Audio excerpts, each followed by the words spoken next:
Hello everybody, so today I'm going to have a quick go at doing a fully closed transfer from this stainless FV that I've recently acquired to one of my kegs. I've not really done this before. I've done a sort of half closed transfer on one of my, I think it was a New England IPA video. I'll put a link to that up, but this new equipment is going to allow me to hopefully do a fully closed transfer. So I thought I'd do a quick video so that you could see how I'm going to try and do that, and if it goes right, hopefully it might be useful to some of you who want to try that out as well. If it goes wrong, then you can see how not to do it, and somebody can tell me how to do it properly, hopefully in the comments. So let's give it a go.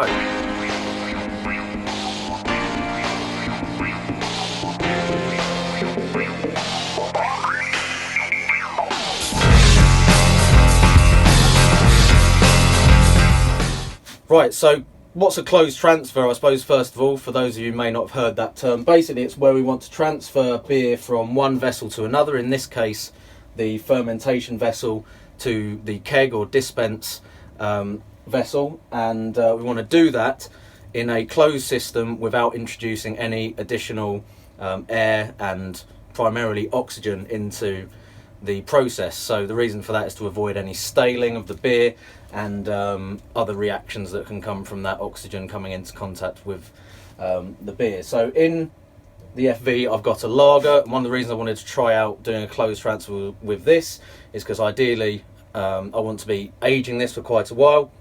I think for beers that are going to be in the keg for a significant amount of time, trying to keep as much oxygen out of the process as possible is even more important.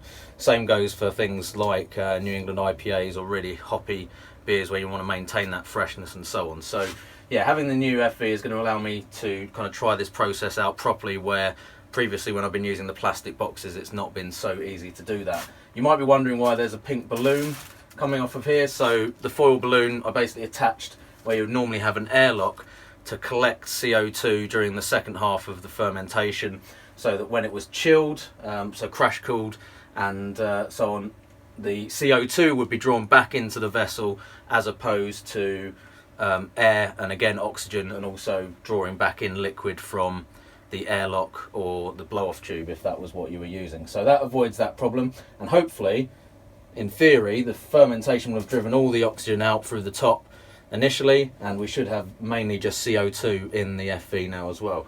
The keg down the bottom has been purged and should be mainly CO2 as well. So what we need to do is basically connect the two up in a loop, and then basically allow gravity to transfer the beer in, and the CO2 in the keg will be exchanged with the beer in the vessel, therefore a closed transfer.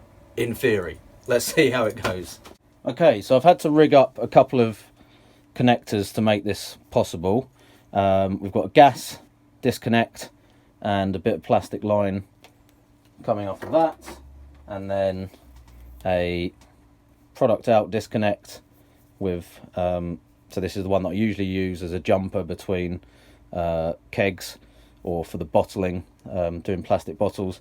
But the line of that onto some more plastic, which will go onto the tap, and that will enable us to connect the output of the vessel, fermentation vessel, into the input, or product out even, on the keg, and then the gas out into the airlock port on the top of the fermentation vessel. Now, the keg's under a little bit of pressure at the moment, and I thought, just to try and make this as oxygen free as possible, I should probably try and vent that pressure through these two tubes first of all. Hopefully there's not too much pressure in there, but if I connect them up at basically the same time, we should have the gas come out through these two pipes, and then if we connect them quickly it should keep it nice and oxygen free. This is probably overkill, but as I'm going to the effort I thought I might as well do it.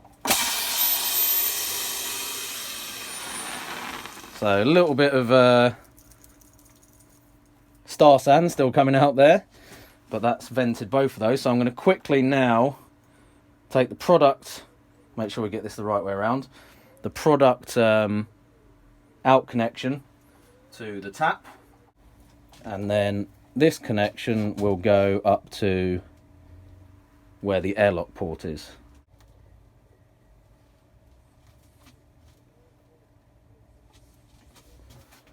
Okay, so gas will be pushed out the top of the FV, back into the gas inlet on the keg.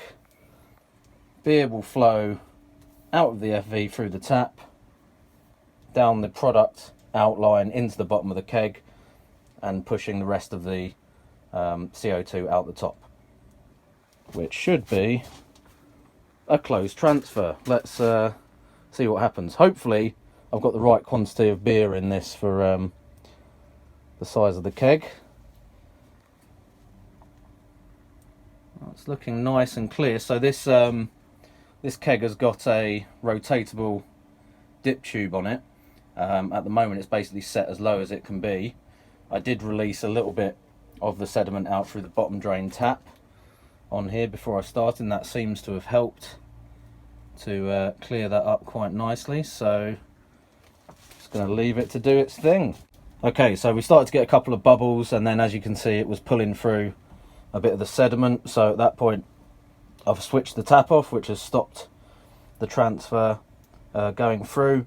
It did seem a little bit slower than normal, so maybe the flow is a little bit more restricted through this method. I mean, the tap's quite narrow on here as well, but to be honest that's mainly probably because I was just stood here watching it through the whole thing, whereas, you know, there's no reason why you can't just go away and leave it to do its thing as long as you're nearby for when it stops. But even if you do get some bubbles coming through here, because that's all going to be CO2 in theory, it shouldn't make any difference. But yeah, it's, judging by the condensation line, pretty much up to the top. And if we look in there, you can see that, yeah, we're just pulling sludge through there at the bottom, so nothing else in there that I want to put into the keg really.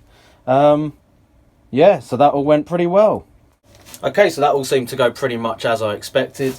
Yeah, I mean, if you've got the right equipment and connectors and whatnot, then it seems like it's a fairly easy thing to do. Now, I'm not going to start saying that everyone needs to be doing closed transfers or anything like that. I've certainly managed all right without them up to now, so I didn't really do anything in the way of closed transfers using the plastic boxes for fermenters. But like I said, now I've got the facility to do it. Why not? Especially as it's a fairly easy process. You know, I've seen, particularly in recent months, some of the effects that oxygen exposure can have on your beer. It's not been a major problem for me, although I think there's maybe a few beers that have suffered, you know, over the longer term from maybe a little bit of oxygen absorption being in them. But this process hopefully will try and minimise that as much as possible. So if you have the ability to do it, why not do it? Because it should, in theory, if it keeps that oxygen out, make your beers more stable and avoid potential off flavours from that oxygen ingress as well. So yeah, let me know if any of you guys are doing closed transfers, if you've noticed any difference in the quality of the beer or the shelf life of the beer from doing that. It'll be interesting to hear about it. So yeah, cheers. I'm the dude, so that's what you call me, you know? That or his dudeness or Duder or, you know, El Duderino.